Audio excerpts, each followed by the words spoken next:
நாடோடி மன்னன் வெற்றி விழா மலர் என்று ஒன்று தயாரிக்கப்பட்டது.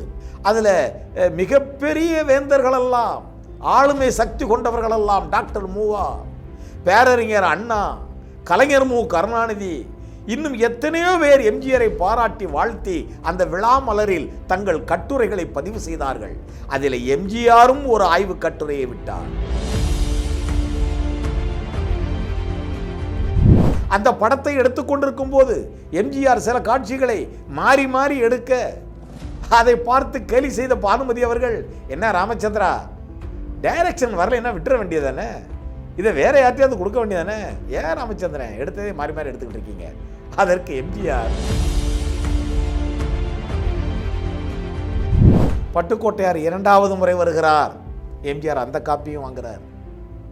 அண்ணன் அதை விட கொஞ்சம் பெட்டராக இருக்குன்னு, ஆனால் நீங்கள் நினச்சா இன்னும் பெற்று தர முடியும் என்று சொல்லி இதுவும் எம்ஜிஆருக்கு பிடிக்கவில்லை. மீண்டும் பட்டுக்கோட்டையாரை அலைய விடுகிறார்.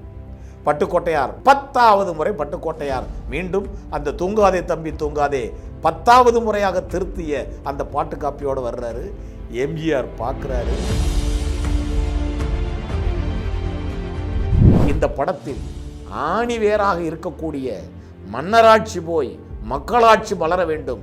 ஆட்சி என்றாலே அது மக்களுக்குத்தான், மக்கள் தான் எஜமானர்கள் என்பதை வலியுறுத்த எம்ஜிஆர் அந்த கருத்தை எடுத்து சொன்னாரே, அந்த கருத்தை மக்கள் உள்வாங்கி ஒத்துக்கொண்டு அதற்கு மிகச்சிறந்த வரவேற்பை நல்கினார்களே, அதற்கு காரணம் மக்கள். நம்ம பாடலாசிரியர், ஆனால் இந்த படத்தில் பாடல் எழுத விடாமல் வசன பொறுப்பை கொடுத்துக்காரு எம்ஜிஆர். அதுக்கே ஏதோ காரணம் இருக்கணும், ரைட்டு. பட்டுக்கோட்டையார் என்பவர் மிகப்பெரிய கவிஞர், இவர் பாடலை திருத்த நான் யார் என்று கண்ணதாசனை யோசிச்சிருக்காரு. ஏன்னா கண்ணதாசனோட பட்டுக்கோட்டையார் மிகப்பெரிய ஆளு.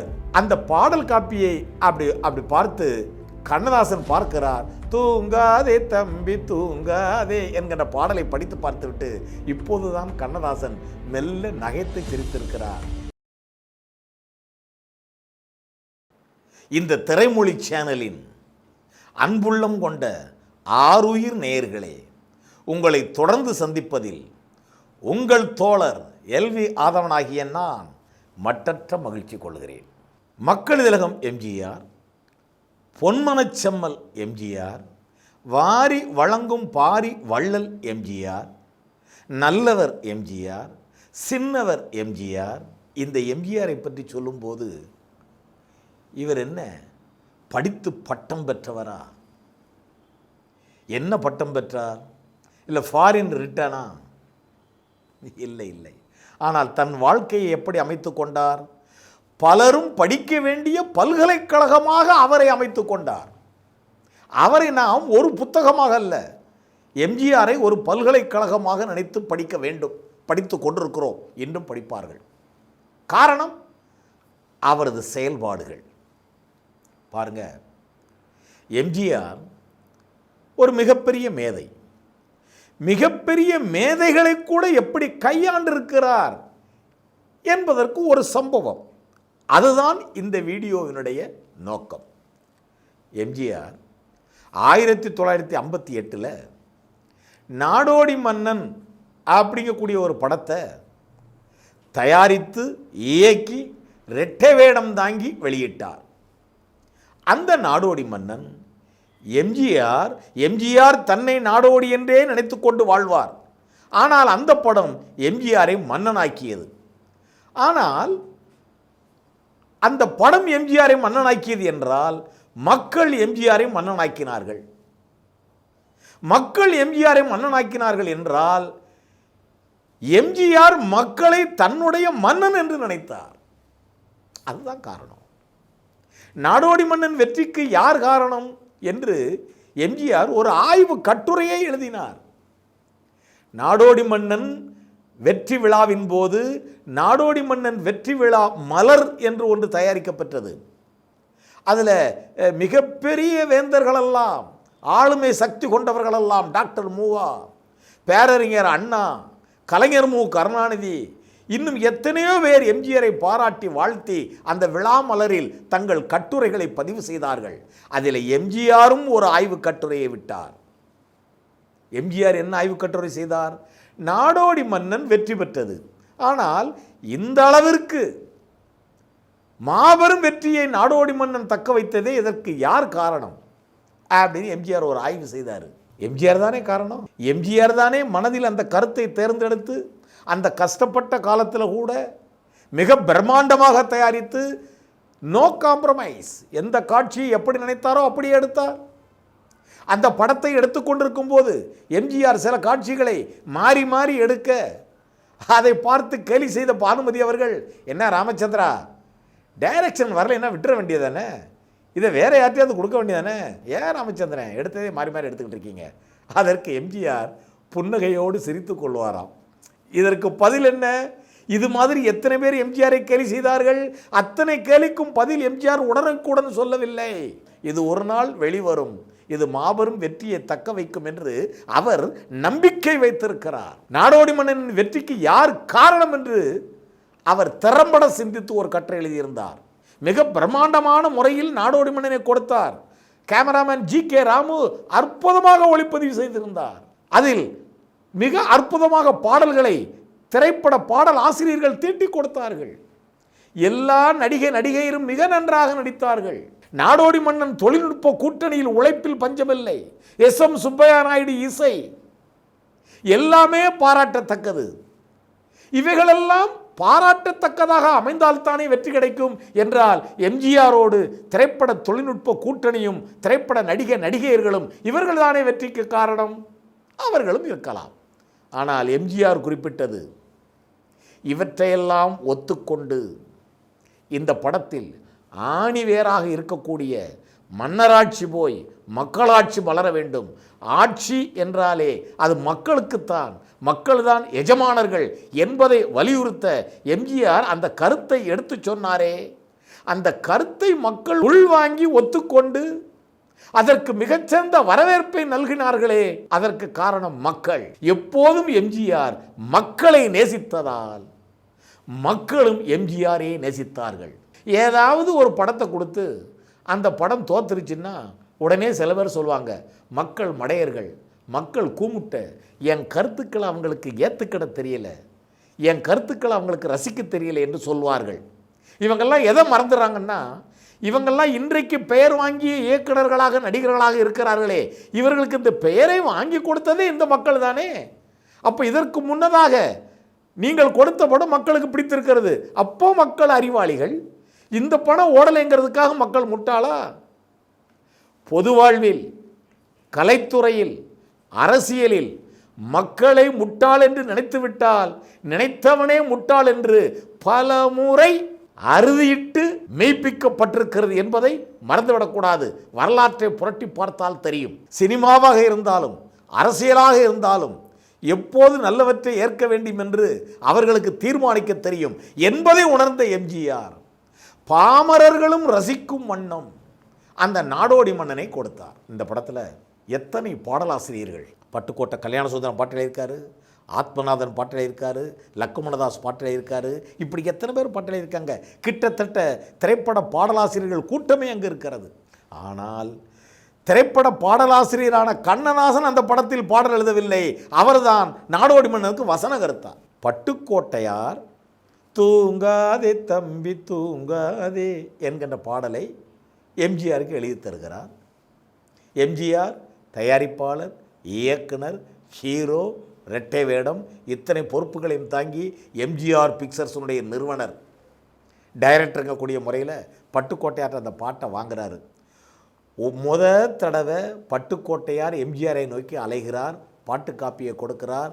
எம்ஜிஆர் பார்க்கிறார், அண்ணே நீங்கள் ரொம்ப நல்லா எழுதுவீங்களே, இது இன்னும் கொஞ்சம் இதெல்லாம் இப்படி சரி என்று பட்டுக்கோட்டையார் சென்று விட்டார். பட்டுக்கோட்டையார் இரண்டாவது முறை வருகிறார். எம்ஜிஆர் அந்த காப்பியும் வாங்குகிறார். அண்ணா அதை விட கொஞ்சம் பெட்டராக இருக்குன்னு, ஆனால் நீங்கள் நினச்சா இன்னும் பெற்று தர முடியும் என்று சொல்லி இதுவும் எம்ஜிஆருக்கு பிடிக்கவில்லை. மீண்டும் பட்டுக்கோட்டையாரை அலைய விடுகிறார்.